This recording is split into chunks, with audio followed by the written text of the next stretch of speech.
Ayan at magandang araw sa inyong lahat, no. Pag-usapan natin itong nangyari, no, sa pagkapanalo ni Digong. Kung ano ba talaga makapag-oath ba siya o taking ba siya sa bilang mayor ng Davao o hindi, no. Yan ang ating malalaman dito kay Attorney Rene Bueno, no, sa kanyang vlog, no. Yan. Pakinggan natin ito para alam natin kung makapag-oath taking siya o hindi dito sa Pilipinas. Kasi ICC yan eh. Sa ICC, parang wala naman silang pakialam kung may katungkulan ka, may posisyon ka o wala dito sa Pilipinas. Kung may kaso ka talaga, harapin mo yung kaso mo. Kaya, please po, bago tayo mag-umpisa, please like and subscribe sa ating channel po, ang Makapinas. Ito na, pakinggan natin. This very unique situation of the former President Rodrigo Roa Duterte. As we all know, he has already been proclaimed as the duly elected city mayor of Davao. So presumptive mayor na si Rodrigo Roa Duterte.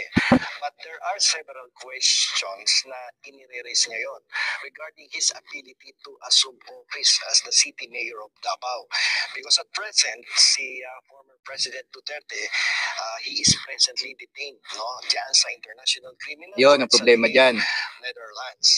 So we will make an analysis of this very unique situation Yun. of Rodrigo Roa Duterte. So ang primary legal framework governing this very unique situation is the Omnibus Election Code of Kasi, the Philippines.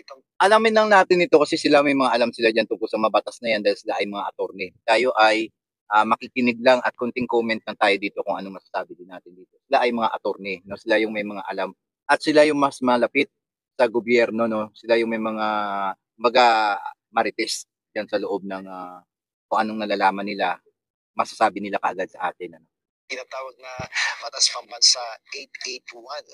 At pag-uusapan natin to particularly with reference to Section 11 of the said BP 881. Sapagkat sinasabi po kasi sa nasabing batas na kapag ang isa pong elective officials ay officially proklamado na, ay kinakailangan na siya po ay mag-take ng kanyang oath before a duly authorized administering officer dito sa Pilipinas, so that he can assume his office. But the problem now with the former president who was elected as a city mayor of Davao City is that he is presently detained sa facilities ng International Criminal Court sa Netherlands. So ang problema dito is that ano ba yung existing procedures ng International Criminal Court in a case where one of its detainees katulad ni Rodrigo Roa Duterte ay na-elect into a public office. Will they allow the detainee to temporarily lumabas dyan sa ICC detention and then take his oath? Ayun. No, sa tingin ko hindi, no, hindi siya makakalabas. Sa tingin ko maaring diyan na lang sa video, no, mag-oath taking, pero hindi siya makakalabas. Sa video na lang siya. Ang sabi nga ng iba, pagka hindi pa siya talaga makakalaya diyan dahil hindi siya makapag-serve ng kanyang title bilang mayor sa Davao, mismo si Baste ang papalit sa kanya within 3 months, no? Sabi lang, no? Yan ang pagkakaalam ko din. Pero kung makakalaya siya, di siya yung siya yung mayor, pero kung hindi, thank you yung pagkapanalo, pero hindi talaga siya makakaupo bilang mayor diyan sa Davao, no? Kasi mahirap 'yon. Because ayon po sa Section 11 ng Omnibus Election Code ay the elected official shall take his oath of office within 6 months from the day he was officially proclaimed by the Commission on Elections. So, wait lang, 6 months, within 6 months, kailan makapag-oath taking siya? May pa lang. May, June, July, August, September. September, 5 buwan. October, pang-6. No? Pwede pa siya mag-oath taking. Pero, hindi siya magiging valid na mayor ng Davao hanggat hindi siya makapagpanumpa, di ba? Hindi makapagpanumpa, no? Kailangan kasi makapagpanumpa siya na gampanan niya yung kanyang trabaho bilang isang mayor. Pero kung lumampas hanggang October na hindi siya makapagpanumpa, ay talagang invalid na ang kanyang pagkapanalo bilang mayor, di ba? Si Baste pa rin ang mayor diyan sa Davao. Di ba? Vice ngayon si Baste. Pero dahil hindi siya makapagpanumpa within 6 months, no, sa loob ng 6 months na yan, maaring pag lumampas yun, dahil nakakulong siya sa dahig, hindi niya rin magampanan yung bilang mayor, no? Si Baste ang papalit sa kanya. Wala din mangyari kasi kung hindi siya papayagan ng dahig o ICC na lumabas diyan dahil nga hindi nila talaga pinapatnugot o ang tawag doon yung binibigyan halaga kung ano man ang posisyon mo sa bansang Pilipinas. Halimbawa, nanalo ka mayor, hindi nila binibigyan ng halaga yon. Kung may kaso ka, harapin mo talaga yan, di ba? Ganun ang ang sistema ng dahig. Plus ng pakialam. Ito na. Refusal on the part of the elected official shall be considered as disqualified already to hold such public office. Yung office niya kasi will be declared as vacant. Kaya lang there is a separate place doon sa Section 11 na sinasabi na unless, ibig sabihin dito, this is the exception to the rule. So babasahin ko sa inyo yung Section 11 of Omnibus Election Code. Sabi dito sa Section 11, failure to assume office, the office of any official elected who fails or refuses to take his oath of office within 6 months from his proclamation shall be considered vacant. So dalawang situation dito. No, yung elected official fails. Buti nga 6 months eh. Conjunctive word dito, or who fails or refuses to take his oath. Eh dito naman hindi naman nagre-refuse si Duterte to take his oath because there are some legal impediments on his part to take his oath kasi nga presently detained sa International Criminal Court. So on his part, there will be a failure to take his oath. Ngayon, ulitin ko, the office of any official elected who fails or refuses to take his oath of office within 6 months from his proclamation shall be considered vacant. Mayo siya na-proclaim. June, July, August, September, October, November. So on November, if he fails to take his oath or refuses to take his oath, so yung opisina niya sa Davao will be declared vacant, and now the vice mayor, duly elected vice mayor, will now assume the office of the city mayor. Sino ba vice mayor? Anak din naman niya. Pero kaya nga lamang dito sa Section 11 ay may exception to the situation, to the rule. Paano kaya? Sabi kasi unless, alam nyo sa law, sa mga provisions of the law, pag nakita mo yung unless otherwise provided o kaya provided, however, pag-akalan mo mabuti yan because that is the exception to the rule or to the law. Sabi dito, unless said failure is for a cause or causes beyond his control. So, ito pag-usapan natin. No? Unless said failure is for a cause or causes beyond his control. If you will take a deeper look at this, yung last dapat tinatagalog niya rin para maintindihan. Of the Omnibus Election Code, it will require a very broad interpretation of the said provision of the law. Ano yung sinasabing cause or causes beyond his control? Maraming ibig sabihin yan. No? Sapagkat it can be because of his health. Ayun. Kasi sinabi niya, hindi ko kaya mag-take ng oath. Kung palagi mo, nandito sa Pilipinas yan, o sa other countries, at inoperahan, may sakit, hindi makalakad, hindi na makatayo. So that is already a situation that is already beyond his control. Ayun. Kaya, let us focus may sakit, on kung his may sakit. situation. Si Duterte is detained. No? And his detention is presently under question. Marami nag-question yan legally. Sinasabi nila,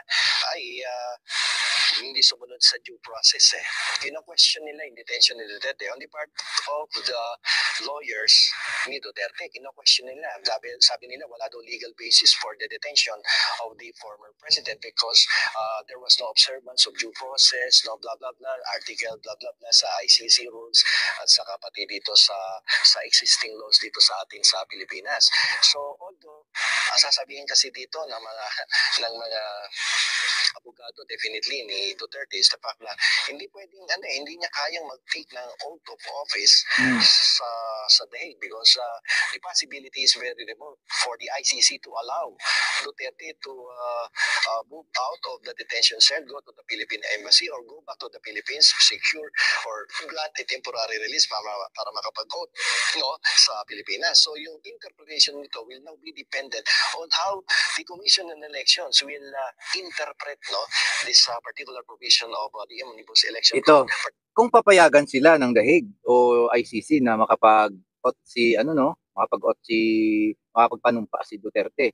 Pero kung hindi sila papayagan, kung wala din sa rules ng ICC ng mga ganong klase na hindi talaga siya makapagpanumpa, wala na.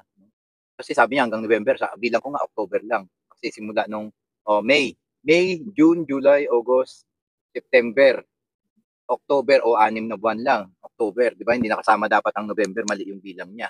No? Kaya sa tingin ko, wala siyang pag-asa na makaupo bilang mayor ng Davao. Pero kung mabait ang ICC, mapayagan siya, di makapagpanumpa. Pero kung hindi siya pero ang tanong, hindi naman siya pwedeng lumabas sa detention niya. Kailangan talaga sa video lang. Di ba? Kung malakas ang loob nila mag-video-video, kung bawal naman mag-video dyan, di ba? Kung bawal naman, pinagbabawal ng ICC yun, hindi pa rin talaga mangyari ang gusto ng mga DDS, di ba? Particularly Section 11, which provides na within 6 months, dapat from the time of proclamation, mag-assume na siya ng office, mag-take na siya ng oath, as a duly elected city mayor of Davao. Kaya nga lamang may unless provision, may clause, may exception dun sa nasabing Section 11 na sinasabi na kapag may sitwasyon beyond the control of the elected official, hindi dapat i-count yung 6 months period na yon. So kasi beyond his control his sitwasyon.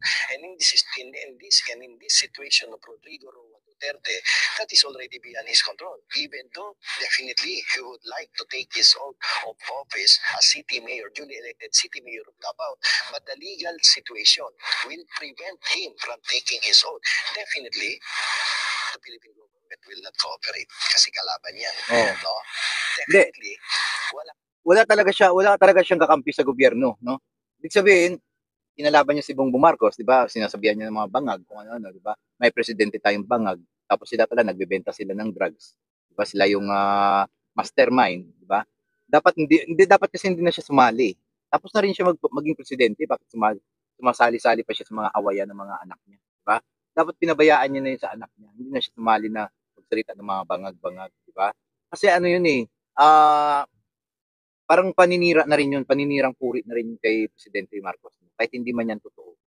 Sinasabihan mo pa rin ng ganyan, paninirang puri pa rin yan. Di ba? Kaya nga, mas ginusto ni President Marcos na wala sila sa Pilipinas kasi alam naman talaga din na sila yung nagpapagulo. Sila yung nagpapagulo sa Pilipinas. Diba? Makin mo, gusto nilang kalabanin ang Presidente Marcos tapos gusto nilang ma-impeach si Marcos kasi nga gusto nilang maupo uli o gusto nilang maupo si Sara. Diba? Sara. Tapos si Gloria Macapagal-Arroyo sa speaker.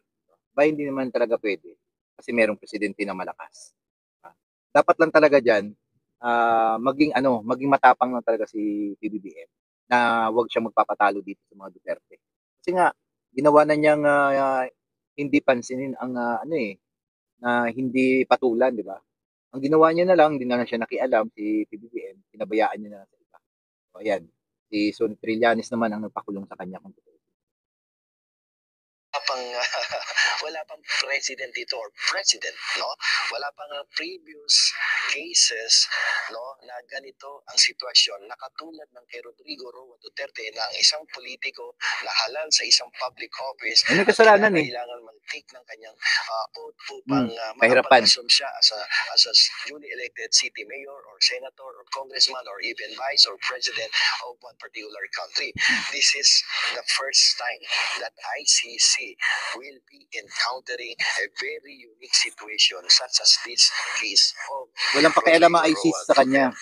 So yan ang problema natin ngayon. Itong excuse me. Alam niyo sa totoo lang, parang siya lang naman ang gumawa sa sarili niyang problema diba? Sumali-sali siya sa mga awayan. tapos pinakulong siya, yan, nanalo siya, nahirapan tuloy siya mag-vote taking. Diba? Eh kung nanahimik na lang siya sa isang gilid, tumakbo siya, tapos nanalo siya, di sana hindi pa siya nakulong. Sana mayor na siya ngayon sa Davao. Ay, nakialam pa siya eh, salita pa siya ng bangag-bangag eh. Sa ganyang katanda na dapat hindi na dapat nagsasali-sali sa awayan. Diba? Dapat nanahimik na lang siya. Hindi naman siya inaano ni Marcos eh. Ang gusto niya lang talaga mangyari kasi, gusto niya sirain ang gobyerno ni PBBM, no? At ma-impeach. Kasi si Sara nga ang gusto nilang paupuin na presidente, di ba? Eh, hindi naman lahat ng buong Pilipinas gusto siya, si Duterte. Di ba? Hindi naman lahat. Kaya hindi talaga mangyari ang gusto nilang mangyari kasi meron din naman mga tao na ayaw sa mga Duterte. At na-realize na ng mga taong bayan na ang ginawa ng mga Duterte ay hindi maganda sa Pilipinas. Yung iba nga nag-ano na eh, nagbabago na ng isip eh. Dati nilang kakampi, eh na-realize na ganito palang ginawa o gawain ng mga Duterte, nagbago. Diba? Kumbaga natauhan. Natauhan na dahil sa na ano nila, nalaman na nila sa mga vlog, nalaman nila sa mga dyaryo, mainstream media na si Duterte ay hindi naman talaga magandang klaseng ehemplo ng Pilipinas. Akin mo, di ba? Nakakatuwa pang tignan ba na nakipaghalikan siya dun sa isang babae sa maraming tao, di ba? Tuwang-tuwa. Kaya para sa akin, hindi magandang ehemplo si Duterte, si Digong, sa Pilipinas, di ba? Kasi pinagpapaslang niya ang mga tao, di ba? Ano ka ba, Diyos ka ba? Na ikaw yung kukuha ng buhay ng tao, Diyos ka ba? Hindi ka naman Diyos eh. Na tao ka rin. Balang araw mamamatay ka rin, di ba? Kaya dapat sana, kung gusto mong anuhin yung mga adiktos na yan, dapat pinakulong mo na lang. Kasi pwede pa naman magbagong buhay yan. Tsaka may mga pamilya yan eh. May isip talaga siya at may awa talaga siya sa mga Pilipino. Dapat hindi niya pinagpapatayo o hindi niya pinagpapaslang. Eben, Rodrigo Roa Duterte. Kasi meron ditong another, excuse me, may another option dito eh. If the government will allow Duterte to take his oath doon sa Philippine Embassy, considered kasing teritoryo yan ng Pilipinas eh. Kaya lang ang problema dito, will our government allow him, just in case nag-request yung mga lawyers ni Duterte sa Kung Philippine papayag, government na, alam diba? mo muna, papuntahin lang namin sa Philippine Embassy not to take his oath. Hindi papayag yan. Doon, sa mga consul, mga ako hindi ako papayag. Kaya nga naman, another problem, another legal problem is that will the ICC allow Duterte to temporarily get out of ganito kasi yun, no? Pag pinayagan siya ng ICC na manumpa, parang binaliwala na rin ng ICC ang kanilang ginawa. Di ba? Sa ganyang ginawa niya, isang katutak na tao ang kanyang pinaslang. Tapos nanalo man lang ng mayor, tapos pagbibigyan na ba nila? Dapat hindi. Dapat hindi nila talaga dapat yung pagbibigyan niya. Diba? Kasi nga, hindi nga niya pinagbigyan na mabuhay muli ang mga tao na sa pagbabago eh. Yun pa kaya yung pagbibigyan nila na manumpa. Dapat hindi nila pagbibigyan yan. Dahil sa nanalo lang, diba? Ano lang ba naman na mayor lang naman siya dyan ng Davao, eh, sa dami ng kanyang pinaslang. Mababaliwala ang mga kaso niya sa dahig kung kanilang pagbibigyan niya. Isipin niyo na mabuti, sa hirap ng ICC na kunin siya, tapos papayagan siya manumpa. Manumpa yung ganun-ganun na lang. Dapat hindi papayagan ng ICC yan. Wag nilang bigyan ng ng rason na nanalo. Dahil lang nanalo, pagbibigyan kagad siya. Dapat talaga hindi papayagan ng ICC yan. Masasayang ang lahat na pinaghirapan ng Interpol at saka ICC na hulihin siya. Tapos maging mayor, tapos pakawalan. Ano yun? Lokohan? Diba? Hindi dapat ganun. Kung may kasalanan ka, may kasalanan ka. Pagbayaran mo yun. Mawala ang lahat ng mga title mo, mayor ka man dyan. Pagbayaran mo yung ginawa mo. Pagpaslang mo sa mga tao. Human rights yan eh. Kalaban mo. Tapos pagbibigyan ka. Diba? Ano sila, hilo? Pagbibigyan ka. Dapat hindi, wag niyong pagbigyan yan. Dapat talaga. Facilities of ICC and then take his oath of office doon sa Philippine Embassy sa Netherlands. That is another problem. So dapat talaga magkakaroon ng cooperation between the Philippine government and Netherlands. Wag mo pagbigyan yan, PBBM. Yan ang problema ngayon. Wag mo pagbigyan yan. Sinabihan ka ng bangag-bangag tapos pagbigyan mo. In this particular situation na kung saan kailangan niya mag-take ng oath. So, kasi ang government natin if they will allow na mag-vote doon sa Philippine Embassy, no, they need also to cooperate with the ICC. They need to negotiate paano gagawin yung pag-take ng oath of office ni Rodrigo. Problema nila yun. Otherwise, the failure, sabi ng Section 11, the failure to take an oath or the refusal to take an oath according to Section 11 of the Omnibus Election Code ay matideklara ng vacant. However, there is an exception to the rule because if the refusal or if the failure is beyond the control of the elected official. So, hindi definitely mag-i-start yung counting na 6-month period. Yun ang problema. Huwag na pagbigyan yan. Sa mga pwedeng i-invoke ng mga abogado ni Duterte. So, these circumstances, the present circumstances will constitute as something that is beyond the control of the former president. So, it will also all be dependent on how the Commission on Elections will probably interpret this Section 11 of yan the Omnibus Election. Ang tanong dyan, may magagawa kaya ang COMELEC? Kung sila makipag-usap sa dahig o sa ICC, ano kaya ang magagawa? Ano kaya ang sasabihin ng COMELEC?